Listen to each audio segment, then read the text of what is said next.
Sure, let's begin.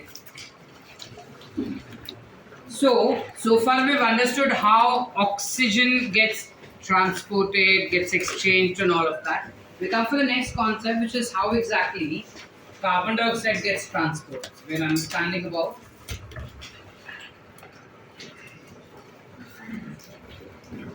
transport of carbon dioxide. Okay, now when we talk about transport of CO2, पहली बात तो CO2 is highly soluble in water. Since it is highly soluble in water, it is found अगर supposedly ये हमारा blood vessel हो गया, ये हो गया हमारा RBC, कुछ ऐसा, ठीक है? तो it is found almost 7% carbon dioxide is found in the dissolved form.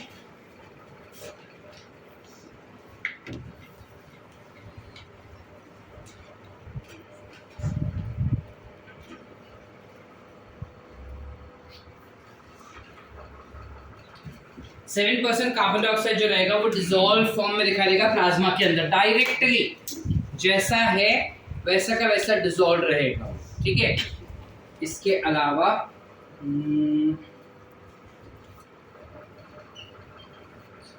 Carbon dioxide का हम दूसरा चीज देखें तो somewhere around 60 to 70% of carbon dioxide is also found in dissolved form in plasma, but it is found in the bicarbonate form.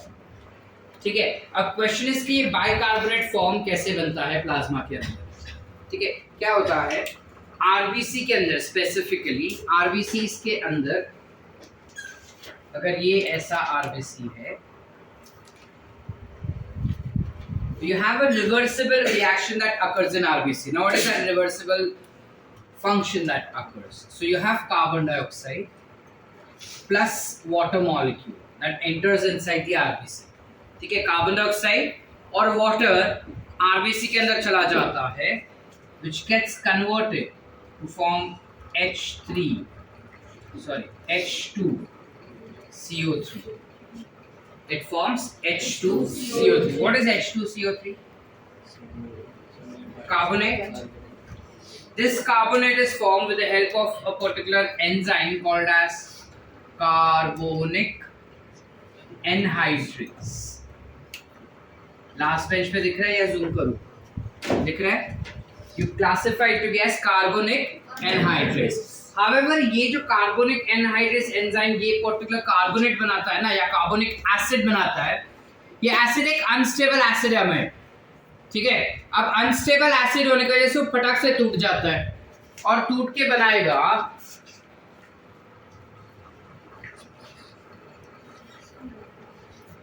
HCO3- plus hydrogen ions. समझ पा रहे?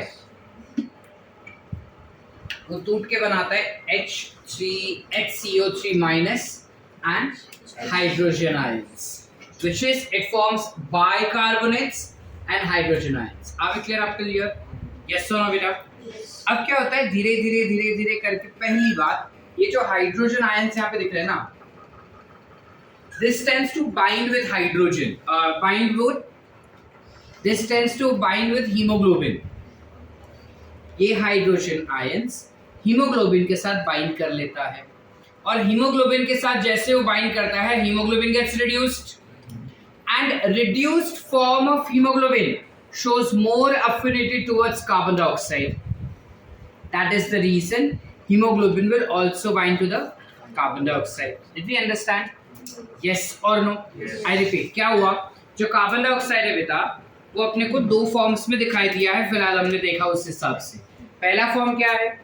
Dissolve form 7%, बाकी 70% भी डिसॉल्व फॉर्म ही है, बट सॉल्ट के form में वो plasma में दिखाई देता है अपने, ठीक है?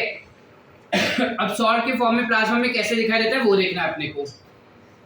ये जो रिएक्शन इधर हमने किया वो सेम रिएक्शन प्लाज्मा में भी होता है, लेकिन क्योंकि एंजाइम जो होता है वो आरबीसी में दिखता है, तो आरबीसी में ये 60% फास्टर होगा as compare to your plasma. Are we getting the point? समझे क्या? नहीं समझे? क्या बोला मैं? सिद्धांत ध्यान इधर बेटा। क्या बोला मैं? कि जो कार्बन डाइऑक्साइड होता है उसका 70% डिसॉल्व फॉर्म जो रहता है वो सॉल्ट फॉर्म में दिखता है प्लाज्मा में। ठीक है, मतलब इस वक्त अगर मैं खून निकालूं तो I will get carbon dioxide seen within the plasma but in the form of bicarbonate salts. तो वो बाइकार्बोनेट सॉल्ट्स के फॉर्म में कैसे बनता है? यही रिएक्शन से। लेकिन आपने तो आरबीसी में दिखाया, correct, because same reaction occurs in RBC as well as in the plasma. समझ पा रहे? ये सेम रिएक्शन आरबीसी में भी होता है, प्लाज्मा में भी होता है। आरबीसी में ये बहुत ज्यादा 1000 टाइम्स फास्टर हो जाता है, जिस वजह से we show this reaction to be occurring within the RBC. ठीक है, बाहर भी होगा क्या सेम? यस। तो बाहर क्यों इतना कम हो रहा है सर? क्योंकि बाहर कार्बोनिक एनहाइड्रेस एंजाइम नहीं है, अंदर है, इसलिए अंदर फास्ट हो रहा है। बाहर नहीं है, इसलिए जब तक वो एंजाइम बाहर नहीं आता तब तक उसे वेट करना पड़ता है, तो प्रोसेस स्लो हो जाता है। ध्यान रख ले। अब क्या होगा? धीरे धीरे धीरे धीरे धीरे करके ये बाइकार्बोनेट का कॉन्सेंट्रेशन आरबीसी में बढ़ जाएगा। बाइकार्बोनेट का कॉन्सेंट्रेशन आरबीसी में बढ़ गया, बाहर कम है, तो ये क्या हो जाएगा? यहाँ पे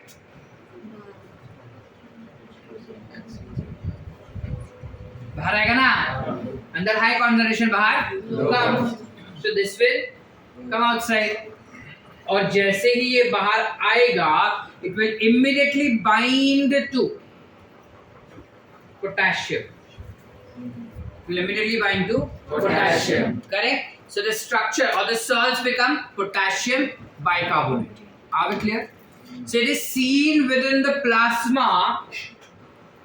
ये प्लाज्मा में पोटेशियम बाइकार्बोनेट फॉर्म्स में अपने को दिखाई देगा। समझ पा रहे? की बाउन्सर नक्की काय विनील भाऊ काय सांगितलं? तू बोल दिया ना तो मेरी तरफ से तेरे को डेयरी मिल्क। पोटेशियम बाहर आता है तेरे बॉडी से, मेरे बॉडी से। यस डॉक्टर गौरव दुबे जी।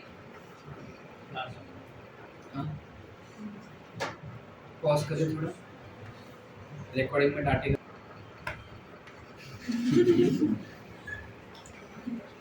दोनों जगह पे रिएक्शंस होंगे, बाइकार्बोनेट्स दोनों जगह पे बनेंगे, बट क्योंकि अंदर रिएक्शन फास्ट हो रहा है ना, by default concentration is more inside as compare to outside, so अंदर से बाइकार्बोनेट बाहर आ जाएगा। अब देखो, अगर अंदर से मैं बाइकार्बोनेट को बाहर बुलाया तो अंदर नेगेटिव आयंस कम हो जाएंगे, गड़बड़ होगा। और आरबीसी तो भयंकर सेंसिटिव होता है भाई, उसको थोड़ा सा भी छुआ ना फट करके मरने को जाता है। मेरे को क्यों छुआ, मैं मर रहा है। That quick it is. ठीक है, आरबीसी हमारे बॉडी का सबसे सेंसिटिव सेल ऐसा बोल सकते हैं। उसको थोड़ा सा भी चेंजेस हुआ ना वो सह नहीं सकता, बोलता मैं मर रहा है। तूने मेरे में से हाइड्रोजन निकाला, मैं मर रहा है। तूने मेरे में हाइड्रोजन डाला, मैं मर रहा है। तूने मेरी तरफ से बाइकार्बोनेट लिया, मैं मर रहा है। It's that sensitive. ठीक है, तो जैसे ही बाइकार्बोनेट बाहर आया ना, अंदर हमें एक और कंपाउंड डालना पड़ेगा which will balance the negativity। Who balances the negativity? Chloride ions। Who balances it? Chloride ions। और जैसे क्लोराइड अंदर आया ना, रोना धोना शुरू हो जाता है। Meaning you will have intake of water also। पानी अंदर आया, इधर यूटिलाइज हुआ, टक टक टक टक, बाहर आया, टक बाहर, टक बाहर, टक। Are we getting the point? कि क्या हो रहा है? This is called, अब छोटा सा ही कॉन्सेप्ट है, इसको बाहर लाया हमने और क्लोराइड अंदर गया, इसे हम कहते हैं क्लोराइड आयन शिफ्ट। क्या बोलते हैं? Chloride ion shift. So it's easy. क्यों क्लोराइड आयन अंदर गया? क्योंकि बाइकार्बोनेट बाहर आया। क्यों बाइकार्बोनेट बाहर आया? बिकॉज कॉन्सेंट्रेशन ग्रेडियंट बना। ठीक है, इसको हम कहते हैं क्लोराइड आयन शिफ्ट। किसने दिया था इसको? हैम्बर्ग्स। इफेक्ट। ठीक है, हैमबर्ग्स है या हैमबर्गर्स है, तो ठीक है, हैमबर्ग्स इफेक्ट ना, is it there in our NCERT? Not really, लेकिन हमारा जो एग्जाम्पलर होता है ना बेटा, एनसीईआरटी एग्जाम्पलर, उसमें इस पे क्वेश्चन है that what is chloride ion shift करके। तो याद रखना, chloride ion shift is nothing but when you have hamburgerian. It is when you have bicarbonates coming outside to balance the negativity inside the RBCs, chloride ion enters inside. तो chloride बाहर जाएगा क्या sir? जाएगा। ये chloride actually बंधा हुआ था potassium के साथ, तो जैसे ही बाइकार्बोनेट बाहर आया ना, उसने क्लोराइड को हटा दिया, तो क्लोराइड बोला तूने मेरी जगह ले ली, मैं तेरी जगह लेगा, तू अंदर चला जाता है। किसी के साथ बाइंड करेगा क्या सर? एक्चुअल कॉन्सेप्ट ऐसा भी हो सकता है कि H will bind to Cl and becomes acidic in nature, HCl, but ऐसा होता नहीं। ये हाइड्रोजन जाता है हीमोग्लोबिन के पास, हीमोग्लोबिन को रिड्यूस करेगा, जैसे हीमोग्लोबिन रिड्यूस्ड हो जाता है ना, it becomes little bit more attractive towards carbon dioxide. समझ पा रहे हैं या नहीं? रश्मि नहीं समझी? क्या नहीं समझी? क्लोरीन बाहर कैसे आएगा? अभी तक लाए नहीं बाहर, रुक जा। क्लोरीन बाहर कब आएगा बेटा? जब मुझे कार्बन डाइऑक्साइड का एक्सचेंज करवाना रहेगा। अभी फिलहाल क्या हुआ, मैं चाहता हूं कि ब्लड के अंदर कार्बन डाइऑक्साइड गया है। फिलहाल कैसे गया है? ब्लड के अंदर कार्बन डाइऑक्साइड गया है फ्रॉम टिश्यू, टिश्यू के जगह पे हमने टिश्यू के जगह पे ऑक्सीजन फेंक दिया था ना, और उसने कार्बन डाइऑक्साइड फेंका था अंदर। अब जब उसने कार्बन डाइऑक्साइड अंदर फेंका तो क्या हुआ वो देखा। लंग्स तक अभी तक पहुंचे नहीं हम लोग, रुको, यहां तक क्लियर है? Everyone can I go ahead? अब जब प्लाज्मा में है तब पोटेशियम बाइकार्बोनेट फॉर्म में रहेगा, और अगर ये अगर ये बाइकार्बोनेट आरबीसी के अंदर अपने को दिखा, तो आरबीसी में वो हमेशा सोडियम बाइकार्बोनेट फॉर्म में दिखाई देता है। खाली अगर कहीं पे आया तो याद रखना, आरबीसी के अंदर सोडियम बाइकार्बोनेट, प्लाज्मा के अंदर पोटेशियम बाइकार्बोनेट। ठीक है, ठीक है, चलो आगे।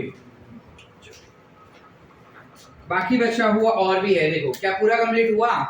We still have what percent left? 23% still left. 23% of carbon dioxide is bound to hemoglobin. ठीक है, वापस से बोट आएगा, ये बोट आ गया। अब पूरा बोट जो होता है वो ऑक्सीजन के साथ तो बाइंड होगा नहीं, it will bind to CO2 molecules. When you have CO2 molecules binding to hemoglobin, अब इस बोट का नाम चेंज हो जाएगा। अब तक बोट का नाम क्या, स्ट्रक्चर का नाम क्या था? अब क्या हो जाएगा? Carb amino haemoglobin. सर ऐसा गंदा नाम क्यों रखे? कार्बोक्सी हीमोग्लोबिन रखो, याद रखने के लिए आसान होता है हमको। ये कार्ब अमीनो हीमोग्लोबिन क्या होता है? कार्ब अमीनो हीमोग्लोबिन इसलिए हम कहते हैं because CO2 molecule binds to amine group of globin. समझ पा रहे? ग्लोबिन चेन के अमाइन ग्रुप को कार्बन डाइऑक्साइड बाइंड करता है, जिस वजह से हीम ग्रुप के अमाइन हीमोग्लोबिन, हीम एक ऑर्गेनिक स्ट्रक्चर हुआ, इनऑर्गेनिक हीम एक पर्टिकुलर स्ट्रक्चर हुआ, उस हीम स्ट्रक्चर के ऑर्गेनिक उस हीम स्ट्रक्चर के अंदर जो अमाइन ग्रुप होता है, अमाइन ग्रुप क्या होगा बेटा? ठीक है, गधे महागधे।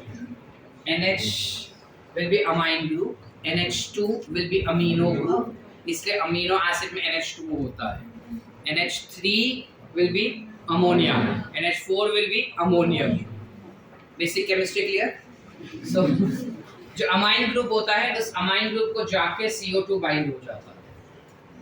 Thus the term comes as carb-amino haemoglobin and not directly carboxy haemoglobin. ऐसा कार्बोक्सी हीमोग्लोबिन जैसे कुछ होता है क्या? कार्ब ऑक्सी हीमोग्लोबिन जैसा भी कुछ होता है वो हम आगे चैप्टर में पढ़ेंगे, अभी नहीं। यहाँ तक अपने को क्लियर हुआ? टिश्यू से जब कार्बन डाइऑक्साइड ब्लड में गया, टिश्यू से जब कार्बन डाइऑक्साइड ब्लड में गया तो वो पूरा कार्बन डाइऑक्साइड का 70% of carbon dioxide is found in the dissolved form. Where? In the plasma. ठीक है? Now, in what form do you see? We see it in the bicarbonate form. ठीक है? हमारा एनसीईआरटी बहुत ही इजी चीज बता देते हैं, वो बोलते हैं या तो सोडियम बाइकार्बोनेट या पोटेशियम बाइकार्बोनेट, किसी भी, लेकिन बाइकार्बोनेट सॉल्ट्स के फॉर्म में रहेगा। हमें पता है कि जब वो प्लाज्मा में रहेगा it will be in the form of potassium bicarbonate and not sodium, और आरबीसी में रहेगा तो सोडियम बाइकार्बोनेट। आगे क्लियर बेटा? अंडरस्टूड। और ये बाइकार्बोनेट बना कैसे? बाइकार्बोनेट बना by carbonic anhydrase activity. Carbonic anhydrase activity में क्या हो रहा है? Carbon dioxide combines with water, water जो होता है वो कंबाइन हो जाएगा तो बाइकार्बोनेट नहीं, कार्बोनेट बनेगा, और ये कार्बोनेट जो आगे जाके हाइड्रोजन रिलीज करेगा तो बन जाएगा बाइकार्बोनेट। आगे क्लियर बेटा? यस और नो? Any doubts? प्रश्न नहीं समझा बेटा? पक्का? एवरीवन? नक्की? एवरीवन? अरे यस और नो? यस। चले आगे, चलो ये ऐसे ऐसे ऐसे ऐसे ऐसे होते हुए पहुंच गया लंग्स के पास। अब क्या हुआ? लंग्स में पता चला कि लंग्स के अंदर कार्बन डाइऑक्साइड कम है, ब्लड में कार्बन डाइऑक्साइड ज्यादा है, तब कॉन्सेंट्रेशन चेंज हो गया ना।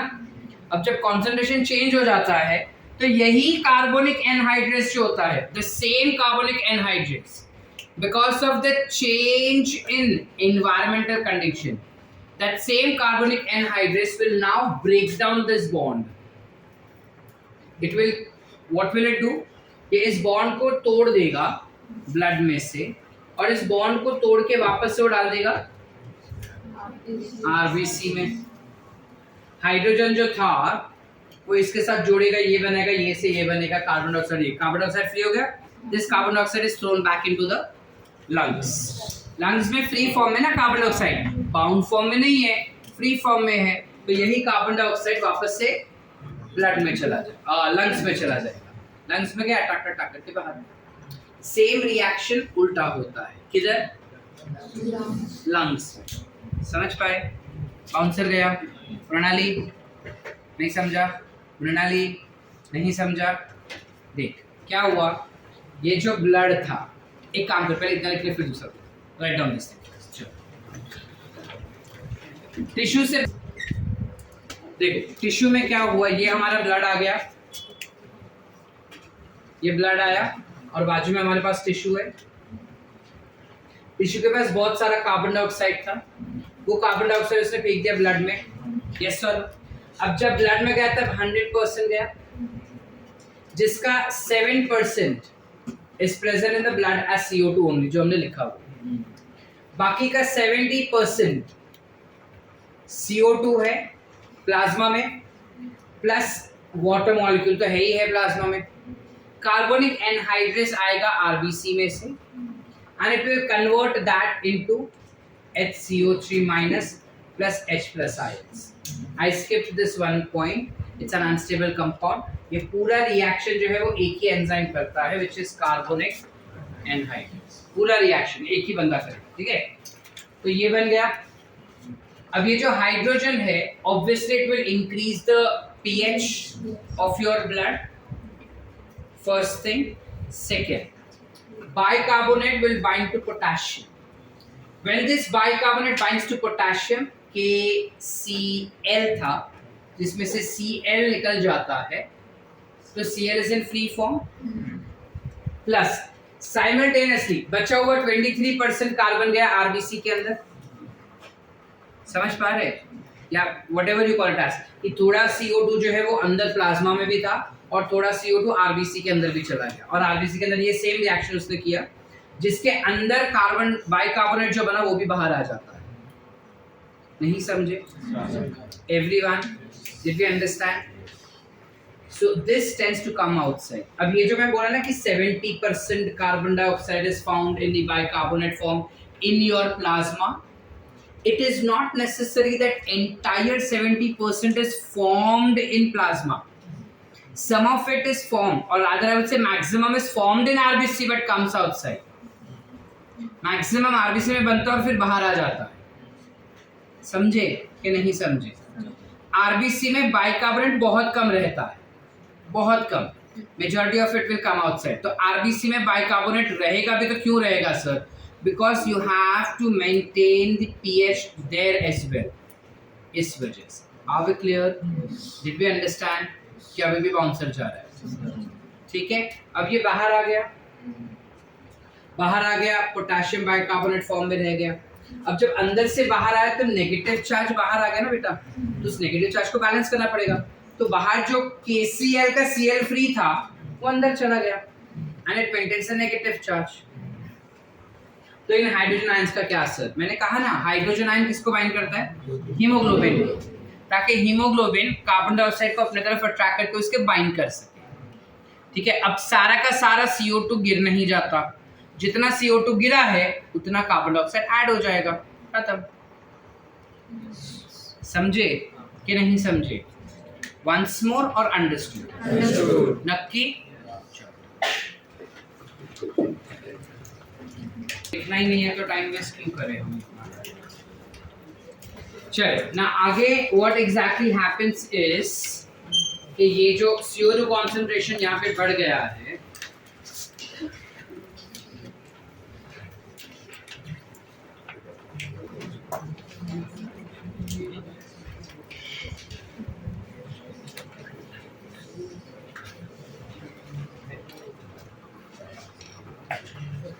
so here the partial pressure of CO2 will be 45, whereas here the partial pressure of CO2 will be 40.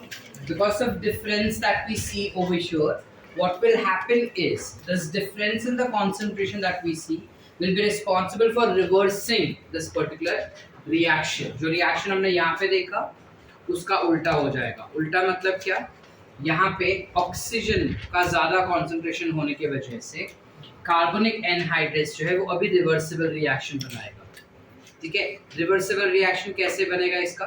जैसे ही CO2 अंदर आता है, सॉरी जैसे ही ऑक्सीजन अंदर आएगा डिसॉल्व्ड फॉर्म में, that oxygen will be responsible for reversing this complete reaction. So oxygen जो है वो हाइड्रोजन को इसके साथ बाइंड करवाएगा, तो ये बनेगा, ये इसमें और इसमें टूट जाएगा, और कार्बन डाइऑक्साइड जो रहेगा वो जाके बाइंड हो जाएगा haemoglobin, that will go and bind to the haemoglobin. As soon as it binds to the haemoglobin, मतलब कुछ कार्बन डाइऑक्साइड तो ऑब्वियसली, अभी ये ऑक्सीजन, लेट्स से यहाँ पे ऑक्सीजन था, यहाँ पे CO2 था, यहाँ पे भी CO2 है, बराबर। जैसे ऑक्सीजन अंदर आता है वो इसके साथ बाइंड होने का कोशिश करेगा, तो यहाँ का कार्बन डाइऑक्साइड जो वो बाहर निकल जाएगा और यहाँ पर ऑक्सीजन बाइंड हो जाएगा, यहाँ पे भी ऑक्सीजन बाइंड हो जाएगा। अब सिंपल, मतलब क्लियर है यहाँ तक? वो ऑक्सीजन इसको बाइंड हो जाएगा और CO2 जो यहाँ से निकल गया है दैट विल गो आउटसाइड। इसके अलावा जब CO2 ऑक्सीजन यहाँ पे बाइंड हो रहा है, along with that ये अभी आगे चला जाएगा, ठीक है, और जो CO2 इसको बाइंड हो रहे हैं that will go on increasing. Why it will go on increasing? Because of this reversible reaction. जब दिख रहा है कि ऑक्सीजन बाइंड हो रहा है बार बार और ऑक्सीजन का कॉन्सेंट्रेशन बढ़ रहा है, तो ऑटोमेटिकली हीमोग्लोबिन का CO2 के लिए अफिनिटी कम हो जाता है। जब हीमोग्लोबिन का CO2 के लिए अफिनिटी कम हो जाएगा, हमने क्लोराइड आयन शिफ्ट देखा ना, अपना ग्राफ को शिफ्ट होते हुए देखा, तो जब हीमोग्लोबिन का CO2 के लिए अफिनिटी कम हो जाएगा, that CO2 will go on getting released and oxygen will go on getting binded. तो जब ऑक्सीजन बाइंड हो रहा है, CO2 निकल रहा है, तो यहाँ से जो रिवर्सिबल रिएक्शन होगा वो CO2 एम्प्टी वाले में बाइंड होते होते बाहर फेंक दिया जाएगा। So you have more carbon dioxide that will be formed. It will bind quickly to the hemoglobin and it will be thrown outside. Are we clear? That's it. बस इतना होता है जब वो एल्वियोलाई के अंदर आता है। So because of increase in oxygen pressure, the affinity of CO2 towards, affinity of hemoglobin to CO2 will also reduce. and thus CO2 will release out. CO2 will release out. So ideally क्या होता है, वो जो 23% CO2 है जो haemoglobin के साथ चिपका हुआ है, सिर्फ वो पहले जाता है, फिर धीरे धीरे ये रिवर्सिबल रिएक्शन होता है, और उस रिवर्सिबल रिएक्शन की वजह से ये चीज़ें जो है मतलब रिवर्सिबल रिएक्शन की वजह से the excessive carbon dioxide which will be formed, that will go on getting binded to hemoglobin, and the process will still continue. मतलब by the time it reaches to the lungs for this exchange, it realizes that it has to release this point. जब वो lungs के अंदर enter करता है, alveoli तक पहुंचता है, तब ब्लड को पता चल जाता है कि अब ऑक्सीजन का कॉन्सेंट्रेशन बढ़ने वाला है, क्योंकि आसपास दिख रहा है ना ऑक्सीजन कॉन्सेंट्रेशन बढ़ रहा है, तो ऑक्सीजन अंदर आना शुरू हो जाता है। जैसे ऑक्सीजन अंदर आना शुरू हो जाता है, रिवर्सिबल रिएक्शन शुरू हो जाएंगे, ठीक है। रिवर्सिबल रिएक्शन शुरू हो जाएंगे तो धीरे धीरे सारे कार्बन डाइऑक्साइड जो वो छुपने का कोशिश करेंगे, और जब वो छुपने का कोशिश करे तो कहाँ पे जाएगा छुपने के लिए? आरबीसी में। तो जैसे वो आरबीसी में जाता है, वो हीमोग्लोबिन को बाइंड होने का कोशिश कर रहा है, बिकॉज 23% ही था ना, तो वो बाकी के बचा हुआ भी हीमोग्लोबिन के साथ बाइंड करने का कोशिश करेगा, ताकि जब एक्सचेंज हो तब हीमोग्लोबिन डायरेक्टली कार्बन डाइऑक्साइड देगा और ऑक्सीजन ले लेगा। Are we clear? That's it. This becomes transport of carbon dioxide that we have to understand within our body. Are we clear up till here? This is what we had to do for today.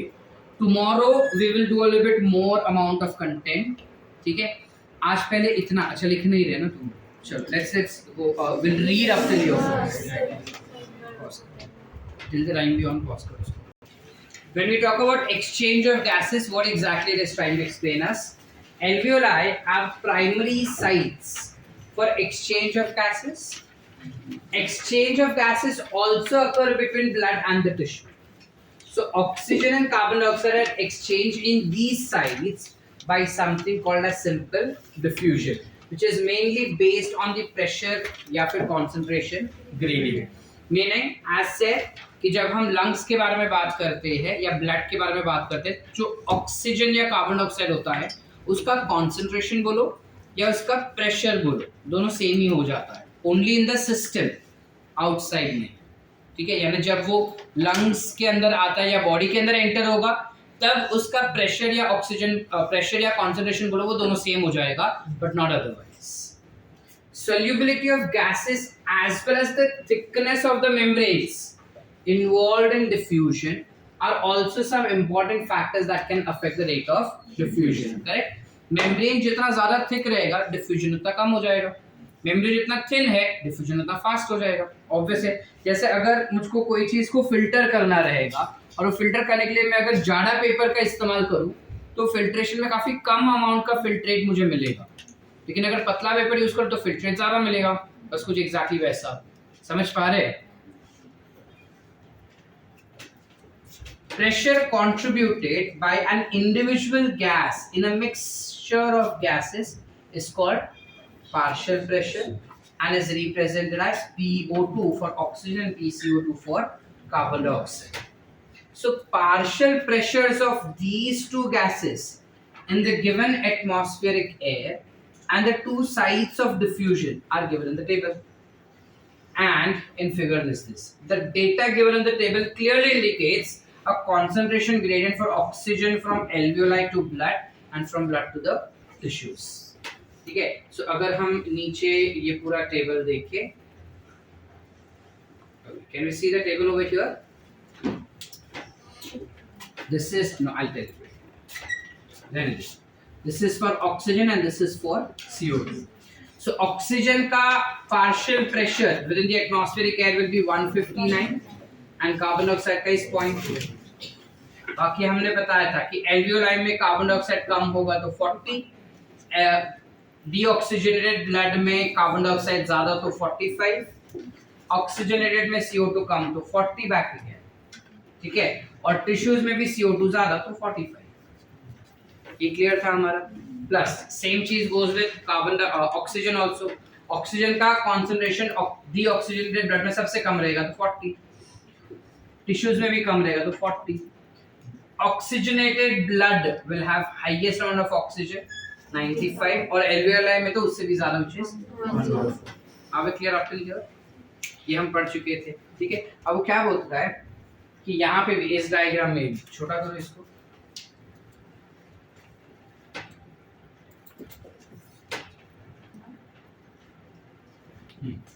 इस diagram में भी अपने को pretty much similar चीजें बताई गई है अगर हम ध्यान से देखें तो।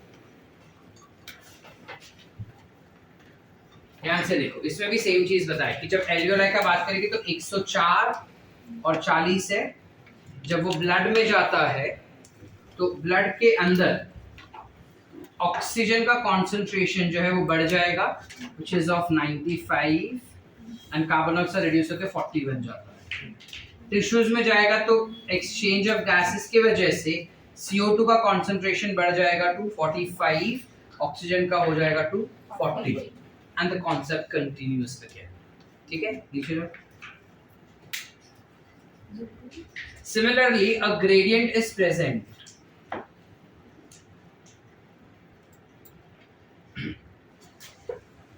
Similarly, a gradient, पीछे दिख रहा है लास्ट बेंच पे या जूम करे और शॉर्ट है। Similarly, a gradient is present for CO2 in the opposite direction, that is from tissue to blood and from blood to alveoli. When we talk about, तो टिश्यू से blood में जब जाएगा तब CO2 का कॉन्सेंट्रेशन बढ़ जाएगा, और जब ब्लड से एल्वियोलाई तक जाएगा तभी भी CO2 का कॉन्सेंट्रेशन हाई रहेगा। लेकिन एल्वियोलाई से ब्लड ऑक्सीजन ज्यादा रहेगा और ब्लड से टिश्यू ऑक्सीजन ज्यादा रहेगा। बराबर बेटा, समझ पा रहे?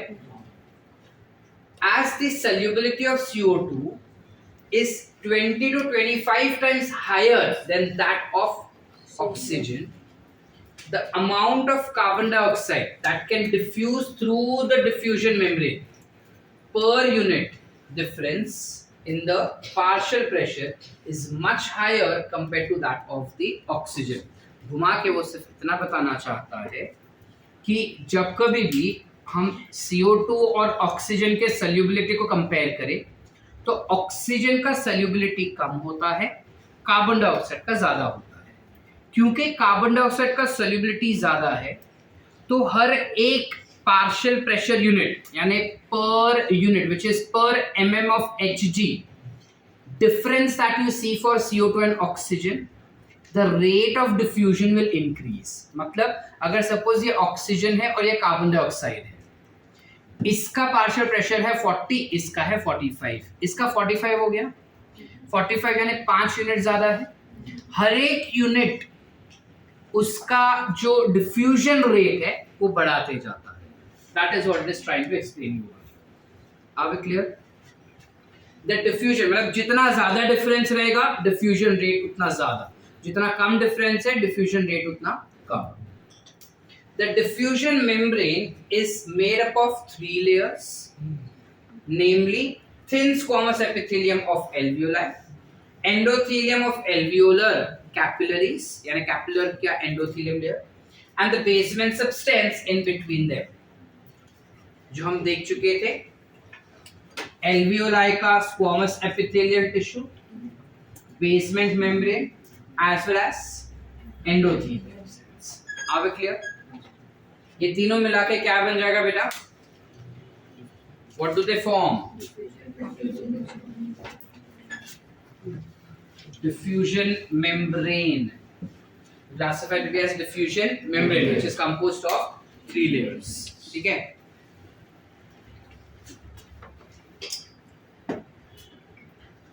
जगह खत्म।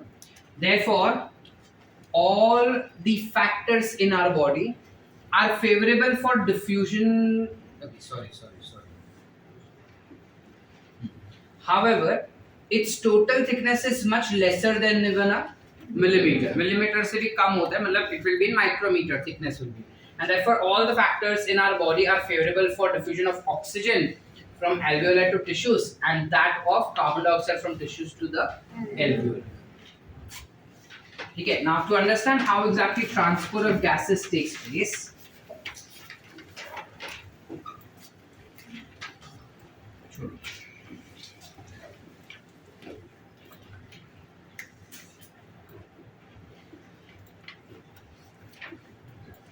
to understand how transfer of gases takes place, blood is the medium of transport for oxygen and carbon dioxide.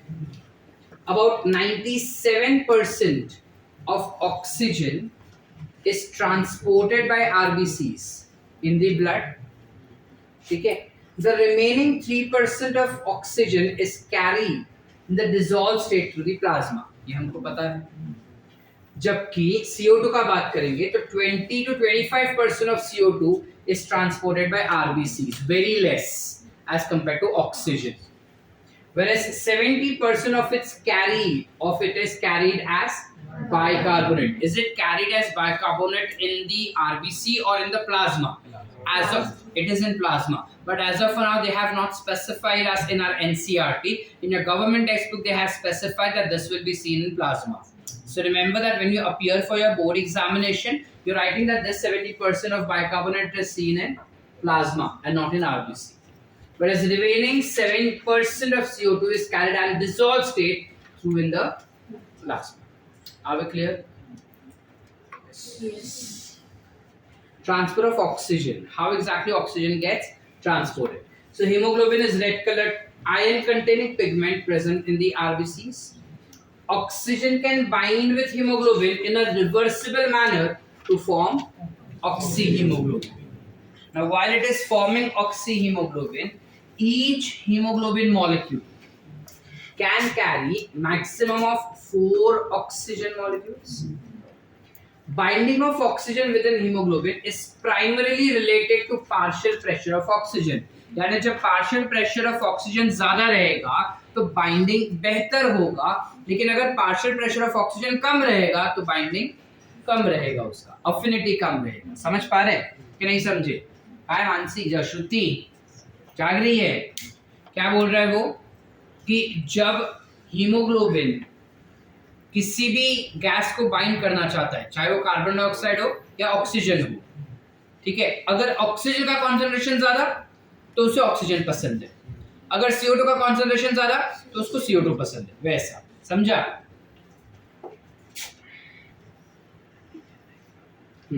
Binding of oxygen with hemoglobin is primarily partial pressure. The partial pressure of carbon dioxide, hydrogen ion concentration and temperature are other factors which can interfere with this binding. बराबर?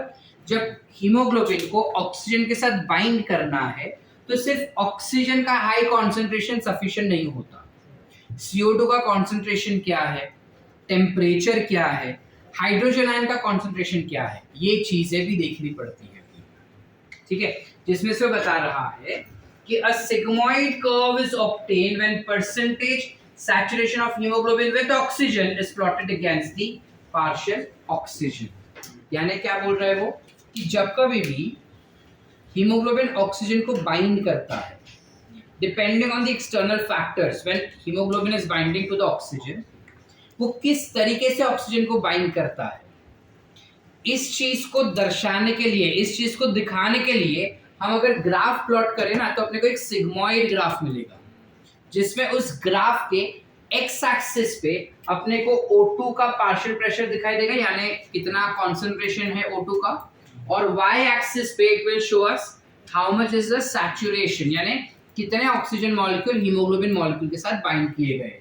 ठीक है, तो as we can see over here, जैसे जैसे अपना CO2 का, जैसे जैसे ऑक्सीजन का कॉन्सेंट्रेशन बढ़ता है वो हीमोग्लोबिन के साथ बाइंड करते जा रहा है. एक पॉइंट पे आने के बाद वो हीमोग्लोबिन के साथ काफी फटाफट बाइंड कर लेता है और फाइनली हीमोग्लोबिन जो है सैचुरेट हो जाएगा to 100%.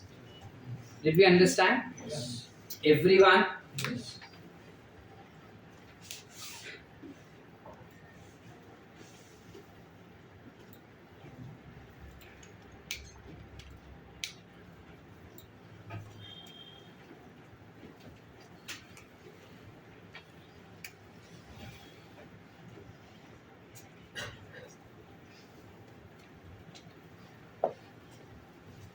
A sigmoid curve is obtained when percentage saturation of hemoglobin with oxygen is plotted against the graph. This curve is called oxygen dissociation curve and is highly useful in studying the effective of factors like partial carbon dioxide pressure, hydrogen ion concentration etcetera. उनका क्या effect होता है इस पे, वो भी हमको पढ़ने के लिए आसान हो जाएगा। तभी तो हमको बोर्स इफेक्ट और हेल्डेंस इफेक्ट समझने को मिला कि क्या है। In the alveoli, where there is high concentration, that is high partial pressure of oxygen, low partial pressure of carbon dioxide, lesser hydrogen concentration, and lower temperature, the factors are all favorable for formation of oxyhemoglobin, यानी oxygen haemoglobin से bind कर लेगा। Whereas in the tissues where low oxygen, high carbon dioxide, high hydrogen ion concentration, and higher temperature exist, the conditions are favorable for dissociation of oxygen. Oxygen will not be stuck to hemoglobin anymore from the oxyhemoglobin stage. Are we clear up till here? समझे? This clearly indicates that oxygen gets bound to the hemoglobin in the lung surface. lungs के surface पे oxygen जो होता है वो haemoglobin को bind कर लेगा and gets dissociated at the tissue. Why? Because lung वाले इलाके में टेम्परेचर भी ज्यादा होगा, टेम्परेचर भी कम होगा लंग वाले इलाके में, प्लस हाइड्रोजन आयन का कॉन्सेंट्रेशन भी कम होगा, because that hydrogen ion will now bind to something called as hemoglobin. Correct? No, that hydrogen will now bind to bicarbonates and form something called as water and carbon dioxide. So जितना भी free hydrogen ion थे हमारे पास वो सब bound form में आ गए। वो जो हाइड्रोजन आयन्स बने थे ना, actually that was increasing the acidity, because of which oxygen binding was not favoured. नहीं समझे? जब हमने वो वाला रिएक्शन किया ना, ये वाला reaction,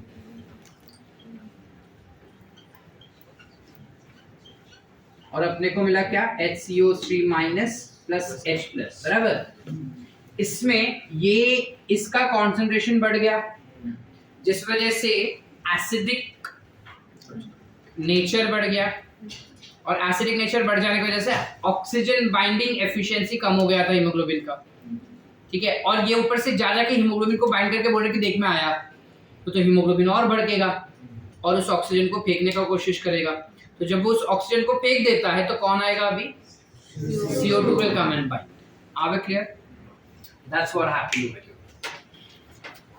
This clearly indicates that oxygen, हाँ, तो इस वजह से बता रहा है कि लंग वाले इलाके में जहाँ पे हाइड्रोजन आयन का कॉन्सेंट्रेशन कम है, टेम्परेचर भी कम है और pH ज्यादा है और ऑक्सीजन का कॉन्सेंट्रेशन ज्यादा है, तो बाय डिफॉल्ट वो ऑक्सीजन से बाइंड करेगा, हीमोग्लोबिन ऑक्सीजन से बाइंड करेगा। लेकिन टिश्यू वाले इलाके में जहाँ पे कम्प्लीटली ऑपोजिट चीज है, ऑपोजिट माने क्या हो जाएगा अभी, CO2 ज्यादा है, टेम्परेचर भी ज्यादा है और हाइड्रोजन आयन का कॉन्सेंट्रेशन भी ज्यादा है, तो उस जगह पे क्या हो जाएगा, oxygen will get dissociated from the haemoglobin molecule. Every 100 ml of oxygenated blood can deliver about 5 ml of oxygen to the tissues under normal physiological conditions. आप क्लियर? मतलब क्या बोल रहा है कि अगर मैं 100 ml का ब्लड लेके जाता हूँ टिश्यू के पास से, तो उस 100 ml वाले ब्लड में से सिर्फ 5 ml का ऑक्सीजन मैं टिश्यूज को दूंगा, बाकी का तो खुद ही अपने पास रखता है। वो तुमको समझा ही है। हमने बोला था ना कि जब वो CO2 पकड़ने को जाता है थोड़ा सा ऑक्सीजन गिर जाता है, पूरा गिरता है क्या, थोड़ा सा ही गिरता है, तो थोड़ा सा ही देगा। आप क्लियर? यहाँ तक क्लियर है पूरा बेटा? एनसीईआरटी क्या बोलना चाह रहा है? तृप्ति पक्का? Let's go ahead to understand about how exactly carbon dioxide gets transported. So when we talk about transport of carbon dioxide, CO2 is carried by hemoglobin as carboaminohemoglobin. This form में, ये form में वो कितना % रहेगा, तो हमने कहा RBC में बाउंड फॉर्म में वो 20 से 25%, मतलब 23% ही है खाली। This binding is related to partial pressure of carbon dioxide. Oxygen is the major factor which could affect this binding. Yes or no? अगर ऑक्सीजन का कॉन्सेंट्रेशन कम हो जाता है तो ही कार्बन डाइऑक्साइड हीमोग्लोबिन को बाइंड कर पाएगा, otherwise that is not possible. When partial pressure of carbon dioxide is high and oxygen is low, as in the tissues, more binding of carbon dioxide will occur. Whereas when CO2 is low and oxygen is high in the alveoli, more binding of oxygen will occur. ठीक है ना?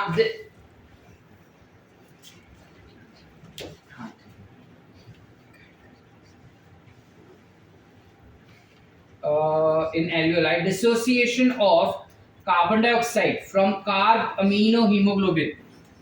Dissociation of carbon dioxide from carb amino hemoglobin takes place.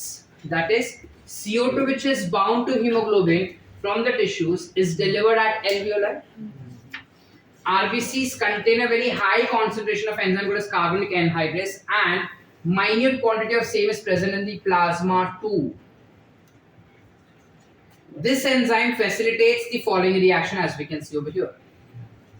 ठीक है, अब tissue में और alveoli में ये रिएक्शन कैसे काम कर रहा है वो अपने को देखना। सो एट टिश्यू साइड, जहां पे कार्बन डाइऑक्साइड का जो कॉन्सेंट्रेशन होता है वो ज्यादा होता है, सो CO2 diffuses into the blood, RBC and plasma both, and forms what? Bicarbonate, ये वाला चीज, as well as hydrogen. जबकि at alveolar site where CO2 concentration is low, the reaction proceeds in the opposite direction, leading to the formation of carbon dioxide and water. Thus, CO2 trapped as bicarbonate at the tissue level and transported to the alveoli is released out as carbon dioxide. मतलब बता रहा है कि tissue और deoxygenated blood में carbon dioxide जो bound form में होता है, वही कार्बन डाइऑक्साइड जब एल्वियोलाई के साइट पे जाता है तब उसको वो हीमोग्लोबिन जो है कार्बन डाइऑक्साइड को छोड़ देगा। समझ पा रहे? Every 100 ml of deoxygenated blood delivers 4 ml of carbon dioxide to the alveoli. Are we clear up till here? यानी ऑक्सीजन फिर भी दयावान हुआ ना, क्योंकि every 100 ml of blood is donating 5 ml of oxygen to the tissues. जबकि tissue से जो कार्बन डाइऑक्साइड मिला है अपने को वो सिर्फ 4%, दैट इज 4 ml, 4% ही बना, 100 ml पे 4 ml दे रहा है तो 4% ही बना, so only 4% carbon dioxide is passed into the alveoli, whereas 5% of oxygen is passed in the tissues. Are we clear up till here? Did we understand the concept? Remaining concepts that we have is where we are trying to understand what is our lung capacity. Lungs में हवा अगर भरते हैं तो कैसे भरते हैं, कितना भरते हैं, जो इस पर्टिकुलर चैप्टर का बहुत ही ज़्यादा इम्पॉर्टेंट टॉपिक है। आज जो पढ़ा वो भी बहुत ही ज़्यादा इम्पॉर्टेंट टॉपिक था। पढ़ते समय तुमने रियलाइज़ किया होगा कि काफ़ी सारे कॉन्सेप्ट्स है इसके अंदर समझने के लिए और एक्सप्लेन करने के लिए। ठीक है, सो आज जो पढ़ा वो भी बहुत इम्पॉर्टेंट है, इस पे हम कुछ स्टेटमेंट बेस्ड क्वेश्चंस आ सकते हैं। एंड इफ यू रियलाइज कि एनसीईआरटी में ट्रांसपोर्ट या एक्सचेंज ऑफ गैसेस के बारे में हार्डली कुछ दिया है, जबकि एनसीईआरटी में तुमको अपना जीटीबी में तुमको भर के इंफॉर्मेशन डिटेल में अच्छे से एक्सप्लेन करके दिया है।